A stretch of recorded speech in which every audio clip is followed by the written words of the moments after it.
Hi guys, it's Tara and welcome back to Crafting with Curly Cues.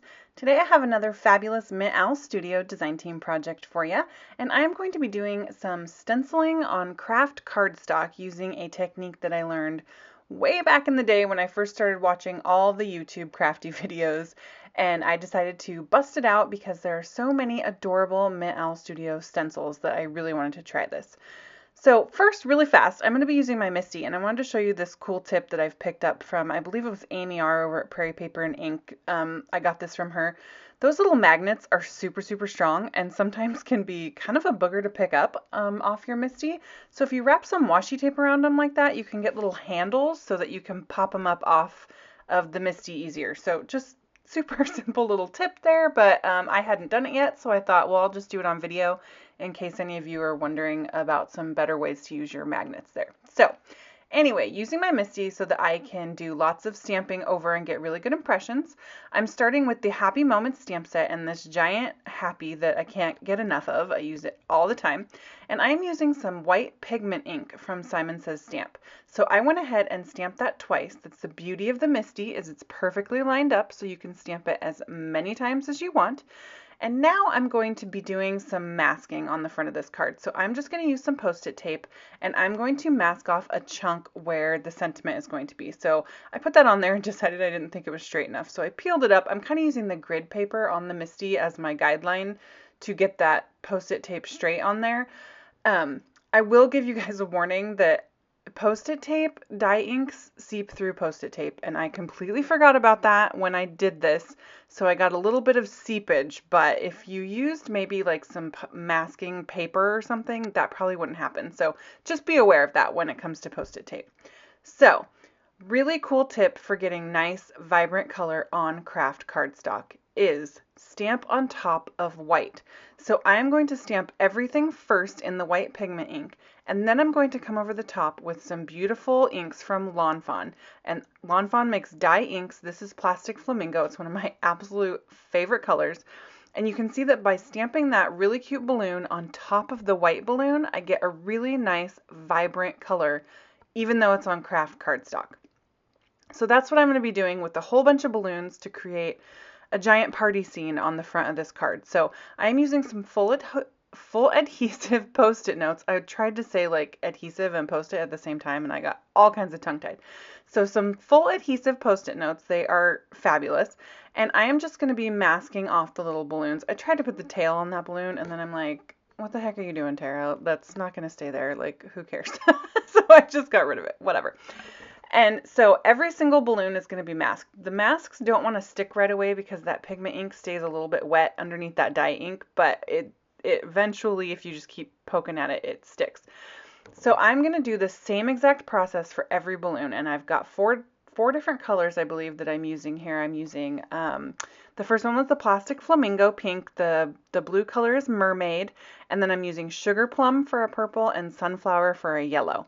So they're all Lawn Fawn dye inks, and I've got everything listed in the supplies below and over at my blog, so if you're interested in any of the supplies, you can totally check that out.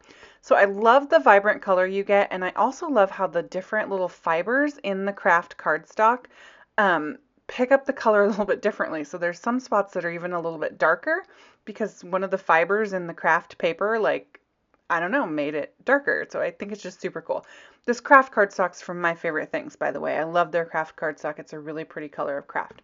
So I'm using this super, super cute stencil from Mint Owl Studio, and I am going to first stick it down. I'm using my craft mat so that I can get ink all over the place and not have to stress about it. And since everything is masked on there, the balloons are masked, my sentiment strip is masked, I put a piece of Post-it tape at the top of the card so I don't get anything on the back. I can just go to town. I'm using makeup sponges for this so that I can just toss them when I'm done. I don't have to stress about it. That's one of my favorite ways to do ink blending and stenciling and stuff when I'm using like dye inks, and the only thing I use fancy ink pads for are my distress inks, or fancy blending pads for. So first I'm going over the whole thing with that white pigment ink. So you can see now I just have, and that actually looks really cool on the craft also, so you could totally just leave it like that if you wanted to. But I went over the whole thing with the white pigment ink first, and then I'm just going to clean up my stencil because that pigment ink stays wet, so if I were to leave it on there, it's going to kind of bleed into my dye inks later, so I'm just wiping it off. just really quickly hit it a little tiny bit with my heat tool just to dry some of that pigment ink, being careful that I don't put it too much on my masks because they'll pop up. And then I put my stencil back on, but I shifted it a little bit down and to the right. So that is the key here with getting this super cool look. So now I'm going to go back over with all my colors, and keep in mind that my stencil is not lined up perfectly, which means I'm going to get a really cool like white shadow on all of these little shapes that's just going to make everything pop like crazy. And because I have that white down, the color is going to super pop, and then the little bit of part of color that's getting on the plain craft, because I've shifted my stencil, is a little bit darker. So you just get this really cool like multicolored look. It's just really a neat technique. And this is one of the techniques, like I said, that I picked up way back when I started. I think it was Christina Werner, as it usually is, that I learned things from, that I saw do this. And it's the reason that I bought white pigment ink in the first place, because I didn't have any and I couldn't think of a single reason that I would want to use that. But I saw this technique and I was like, OMG, so cool. Check that out. So I peel that stencil up and it's like, whoa, you can't even believe that you get that. It looks like 3D on there. It's just so cool. So I also love the way that those inks just blended together like butter, as Laura Basson would say. The Lawn Fondant inks are fabulous. So now I'm going to peel up all my masks, and you can see that I now have these super cute balloons floating in front of that stencil. And then when I peel up the Post-it tape, I just think that looks so cool. Everything looks 3D, like you can hardly tell that this is a one-layer card. So I did, like I said, in my little sentiment strip area, I got a little bit of seepage because that Post-it tape, it's not very good with the dye inks, and I completely spaced that. But you know what? I didn't think it was enough to call this card ruined, so I'm just rolling with it. So what I'm doing now is I'm taking a C3 Copic marker, and I am just adding a little bit of shadow onto the shapes. So I put a little bit of shadow on the top and bottom of my sentiment strip, and then a little bit of shadow around each of these balloons. And that's just going to give it that little bit of extra 3D look to make it look like this is not a one-layer card. And it's a super easy trick to do. I mean, I will be honest, I don't know if coloring over the top of all that ink does anything to my Copic tip, but it was such a small amount that I'm not stressed about it. So I'm finishing up my sentiment there. I use that Sugar Plum ink to stamp the word birthday underneath the happy.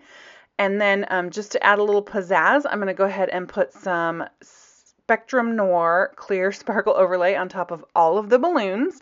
And then to add even more, I'm going to go back with my glossy accents and cover every single balloon with glossy accents so that in real life you can see that the balloons are just like super shiny on this background. And it's just another way that it makes them kind of stand out from the background a little bit.